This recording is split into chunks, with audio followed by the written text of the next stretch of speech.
Pak Valens. Selamat siang Pak. Sebelumnya saya minta maaf karena mengganggu kesibukan IT. Jadi mungkin sebenarnya tadi ada kesibukan lain Pak Valens, tapi karena saya minta bantuan waktunya, terpaksa Pak Valens harus tinggalkan pekerjaannya. Yang pertama, saya mau minta kesediaan dari Pak Valens. Apakah Pak Valens bersedia untuk saya melakukan wawancara? Saya mendapatkan tugas dalam program guru penggerak. Tugas ini adalah melakukan wawancara terhadap rekan guru terkait dengan studi kasus yang ada di dalam tugas kami. Apakah Pak Valens bersedia untuk saya melakukan wawancara? Ya, baik, terima kasih atas pertanyaannya. Sehingga pada saat ini itu meminta saya untuk menjawab, tetapi untuk bersedia saya bersedia karena ini untuk memajukan bersama. Ya. Baik, terima kasih banyak kalau begitu Pak Valens. Nanti sebentar saya akan menjelaskan studi kasus yang akan nanti dijawab oleh Pak Valens. Baik, Pak Valens, tugas ini atau studi kasus ini berkaitan dengan bagaimana seorang guru melihat suatu masalah, dan dalam masalah ini seorang guru itu harus mampu untuk mengambil sebuah keputusan. Dan di sini tips mengambil keputusan itu harus berkaitan dengan apa yang menjadi prinsip pengambilan keputusan, yaitu berkaitan dengan etika. Etika ini terkait dengan karsa, karena manusia memiliki kesadaran moral. Akal dan moral, dua dimensi manusia saling berkaitan. Etika terkait dengan karsa karena manusia memiliki kesadaran moral. Nah, di sini bagaimana peran seorang guru dalam hal ini adalah Pak Valens ketika melihat satu masalah atau persoalan yang terjadi di sekolah. Nah, bagaimana Pak Valens mencari solusi atau mengambil sebuah keputusan atas satu masalah yang terjadi di sekolah. Nah, di sini ada tiga prinsip di dalam mengambil keputusan. Yang pertama, melakukan demi kebaikan orang banyak. Artinya, bagaimana Pak Valens itu mengambil keputusan untuk kepentingan banyak orang, ya, bukan untuk kepentingan Pak Valens ataupun juga kepentingan orang-orang tertentu. Lalu yang kedua, menjunjung tinggi prinsip-prinsip atau nilai-nilai dalam diri Anda. Artinya di dalam mengambil sebuah keputusan, di dalam dirinya Pak Valens atau di dalam dirinya seorang guru itu mempunyai prinsip. Prinsip di sini tentunya prinsip-prinsip pribadi, tentunya yang berkaitan dengan misalnya tanggung jawab, kejujuran, ataupun juga prinsip-prinsip yang lain yang ada di dalam dirinya Pak Valens. Dan yang ketiga adalah melakukan apa yang Anda harapkan orang lain akan lakukan kepada diri Anda. Artinya begini, Pak Valens mengharapkan bahwa orang lain harus melakukan ini, dan orang melakukannya itu terhadap dirinya Pak Valens. Nah, ini kira-kira tiga prinsip yang dilakukan oleh seorang guru atau Pak Valens di dalam mengambil sebuah keputusan. Dan dari tiga prinsip ini nanti Pak Valens akan menjelaskannya melalui studi kasus yang terjadi di sekolah. Nah, di sini ada studi kasus yang berkaitan dengan dirinya Pak Valens. Nah, di sini saya akan membacakan kasusnya, dan Pak Valens untuk menilai dan mendengarkan tentang studi kasus yang ada. Saya akan membacakan kasusnya. Pak Budiman merupakan guru matematika di SMP Karunia. Pak Budiman dikenal sebagai guru yang rajin, ramah, penyabar, dan disukai banyak murid.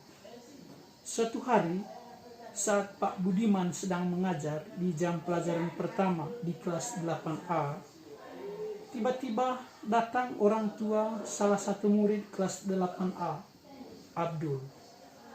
Di depan pintu kelas 8A, Bapak Anwar, ayah Abdul, mengacukan parang sambil berteriak dan memanggil-manggil Abdul agar segera pulang untuk ikut panen ikan di tambak. Sontak Pak Budiman merasa kaget dan takut. Demikian juga dengan murid-murid yang lainnya. Abdul hanya bisa menangis ketakutan dan bersembunyi di pojok kelas sambil berteriak tidak mau pulang. Dalam situasi dan kondisi seperti itu, apakah yang akan dilakukan Anda bila Anda berada di posisi Pak Budiman? Pak Fales, dari studi kasus tadi, dan jikalau ini dialami oleh Pak Fales, kira-kira keputusan seperti apa yang akan diambil untuk menangani kasus seperti ini? Ya, baik, terima kasih atas minta jawaban dari saya. Yang pertama, ketika ada kasus siswa dengan orang tua seperti itu, ya, dari saya sebagai guru, ketika siswa menyembunyikan di pojok atau di bawah meja, dari saya akan memberikan kesempatan pada siswa tersebut untuk bisa mengikuti orang tuanya. Tetapi ketika begitu saya paksa siswa tersebut, siswanya juga tidak mengikuti orang tuanya, berarti saya mengambil alih untuk meminta orang tua memasuki ruangan BK, lalu parangnya saya tahan, dan orang tua tersebut memasuki ruangan BK. Lalu di dalam ruangan BK, saya tidak mengurus diri sendiri, ya, saya tidak mengurus saya dengan orang tua tersebut, tetapi saya memanggil kepala sekolah untuk mengurus bersama. Tetapi dalam mengurus tersebut, kami memberikan pemikiran terhadap orang tua itu. Pemikiran apa? Pemikiran yang pertama, kami membacakan semua tata tertib yang ada di sekolah. Lalu yang kedua, memberikan pemikiran kepada orang tua itu untuk bisa menahan anaknya itu untuk sekolah. Setelah jam sekolah pulang nanti, lalu siswa tersebut bisa membantu orang tua tersebut. Ya, mungkin itu penjelasan dari kami. Sekian dan terima kasih. Baik, terima kasih untuk Pak Fales.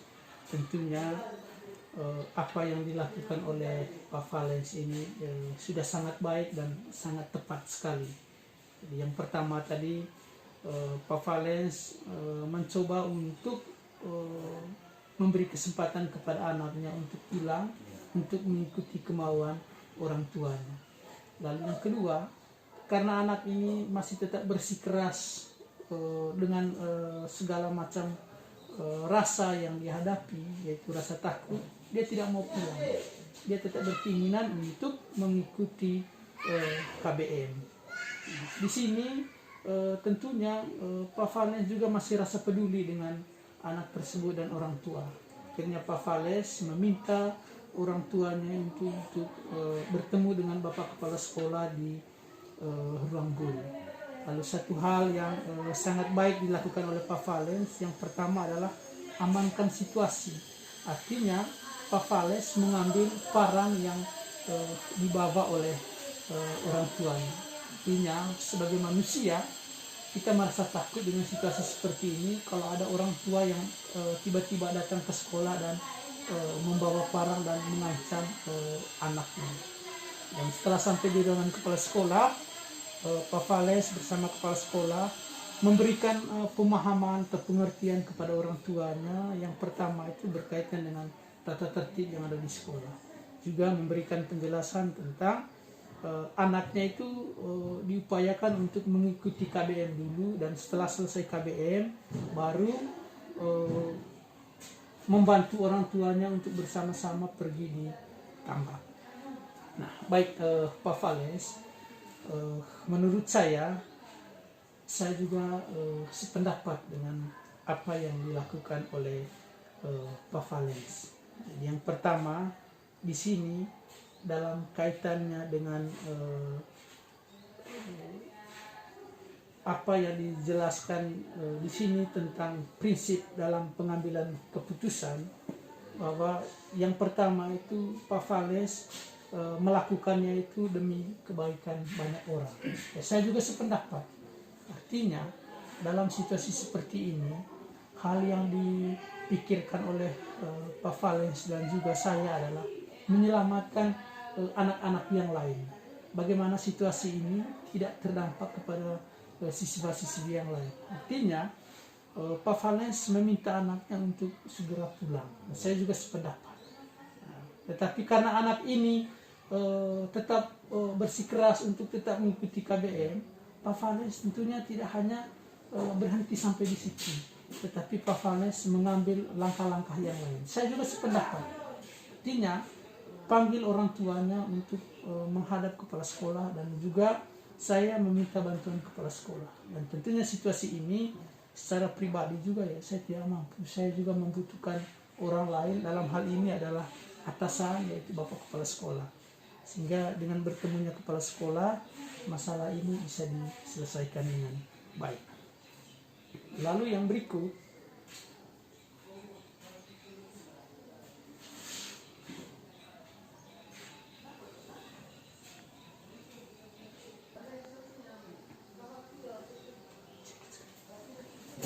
baik, berkaitan dengan keputusan yang diambil oleh Pak Valens. Jadi pada dasarnya bahwa saya dan Pak Valens itu sama. Artinya di dalam mengambil keputusan itu harus dipertimbangkan dengan baik-baik. Dan dalam kaitannya dengan prinsip pengambilan keputusan, saya dan Pak Valens itu memilih cara yang pertama dan yang kedua. Yang pertama melakukannya itu demi menyelamatkan banyak orang, dan di sini tentunya bukan hanya menyelamatkan siswa-siswi yang lain, tapi juga menyelamatkan anak ini sendiri. Jangan sampai kalau misalnya kita tetap memaksa anaknya untuk mengikuti KBM, jangan sampai nanti orang tuanya itu mengambil sikap yang lebih parah. Dalam hal ini adalah di luar dugaan sebagai manusia normal. Sehingga mengantisipasi hal ini, kita melakukan langkah-langkah yang kedua, yaitu dengan menggunakan prinsip atau nilai moral yang ada di dalam diri saya dengan Pak Valens. Baik, Pak Valens, terima kasih banyak untuk kesediaannya. Jadi saya menyampaikan permohonan maaf apabila di dalam saya melakukan wawancara ini ada kata-kata saya yang tidak berkenan. Untuk itu saya mohon maaf. Selamat siang dan terima kasih. Terima kasih.